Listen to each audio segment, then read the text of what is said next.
first of our Cornish trio tonight, and it's Lesley Hale, and she lives in St Ives, and she has her poems published in magazines down there, including Poetry Cornwall and South. She's contributed this year to anthologies for Loose Muse and Poems for Freedom.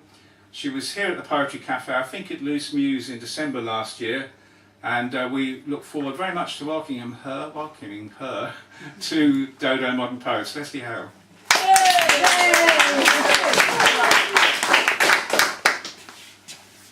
Actually, I am going to use this, but Okay. Whoops. I need it somewhere near my mouth. Yeah. Okay. Cheers. Yeah, that's fine. Is that okay? That's fine.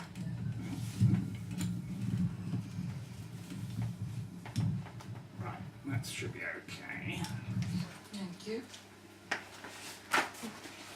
Was really surprised when Patrick started with that first poem. It's very easy to fall in love with Cornwall, but love isn't everything, and there are things that I do miss. And one of the things that I miss is mountains, maps. One after another I spread them on the carpet to show the road, the path, the telephone box. It seemed we were always walking on a crease around a piece of sellotape.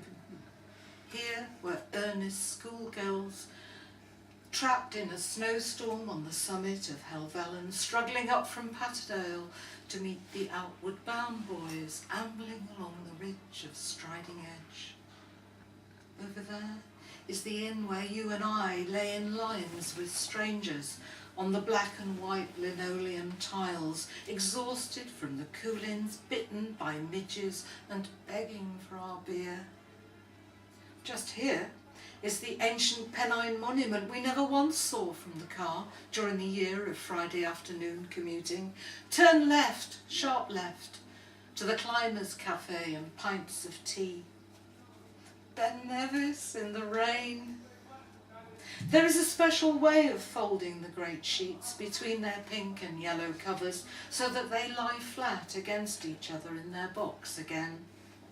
Now, flying over the Alps on a cloudless winter afternoon, I see the water draining in and out of lakes, collected by the white folded land. I see 1,000 contours, 100 maps within the span of a single wing. When I first went to live in Cornwall, one of the locals said to me, "Oh, the incomers only last about 8 years." And I thought, well, we'll see. Well, I came in 1999, and in 2007 I went out. Letter to Bob, Mirepoix, Ariège, New Year, 2008. You've gone and I stay on in this ancient town of Catalan pinks and Provençal blues. The narrow lodging was dressed for Christmas like a Surrey manor house. We clambered over sofas, sat ramrod like diners, squeezed on the Orient Express. You would have enjoyed it. It was fun. The business of another year has started with a snowfall, icing the peaks and dusting the plain. So much I thought odd is familiar now, as it was to you. The medieval town with its gated stone archways, the wrought iron market hall like a Paris arcade. I navigate the language like I drive the roads, in hope and fear. The signs are hidden by billboards. I'm not lost, but I don't know where I'm going.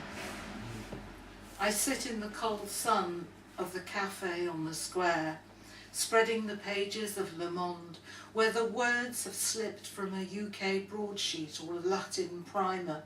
It is easier than eavesdropping. I miss hearing the rhythms of my life.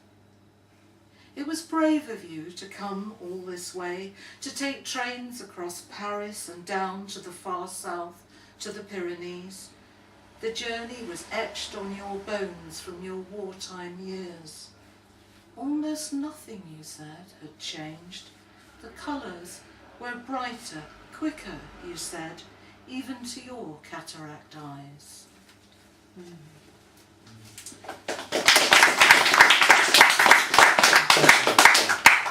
Even in France, normal life goes on eventually.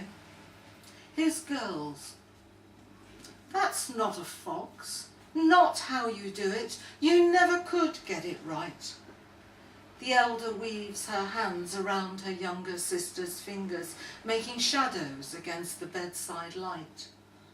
Their father's last life is packed around them, stacked in cartons and black bin liners. Half his ashes stowed in a Peak Freem's biscuit tin, ready for the morning flight. They will not sleep, giggling like girls, and frightened they'll miss the plane. In the breathless foreign heat, the woman whom they hardly know brings cocoa and a clock.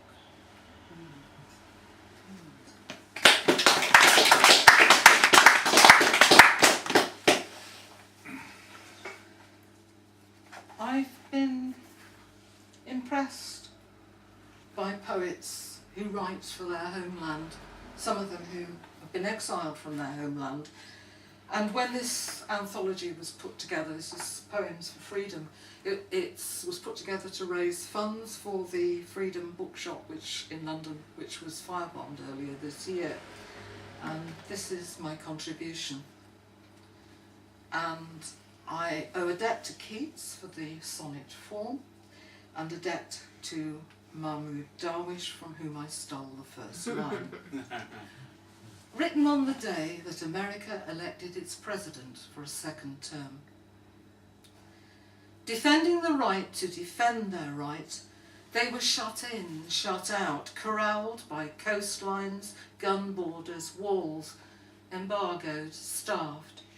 State lackeys of the global corporations know your prisoners see everything. Beyond your imaginations they are free. Know you will eventually have to turn. They have farmed in Yates's Island, cut cane in Marty's Cuba. They drink with Wurza from the mountain springs of Tibet, walk with Darwish in the groves of Palestine. You stand along a counter running north to south, keeping shop.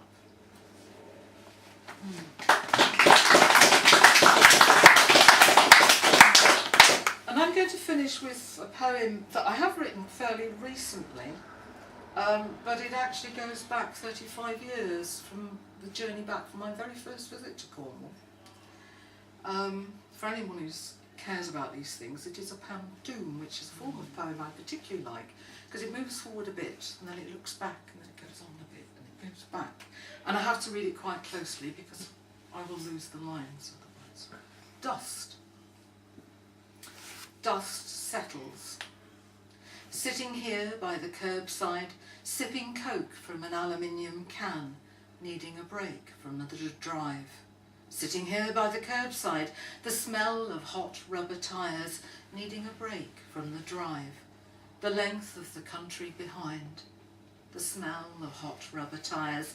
400 miles without stopping, the length of the country behind, and nearly home. 400 miles without stopping, finding this place, and nearly home. Another hour. Finding this place, a chip shop on a map reference in the middle of nowhere. Another hour on a diversion from the motorway, a chip shop on a map reference in the middle of nowhere. A summer evening on a diversion from the motorway in a West Yorkshire landscape. A summer evening, swifts flying low over sun-slanted fields in a West Yorkshire landscape. Broad-leaved trees breathing out the day. Feeling thirsty, sipping Coke from an aluminium can, taking in oxygen, dust settles.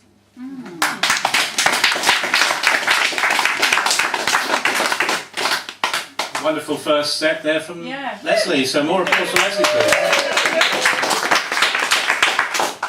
Patrick, I'm just going to see if that door's open upstairs because it's very noisy. Okay. We'll talk amongst ourselves.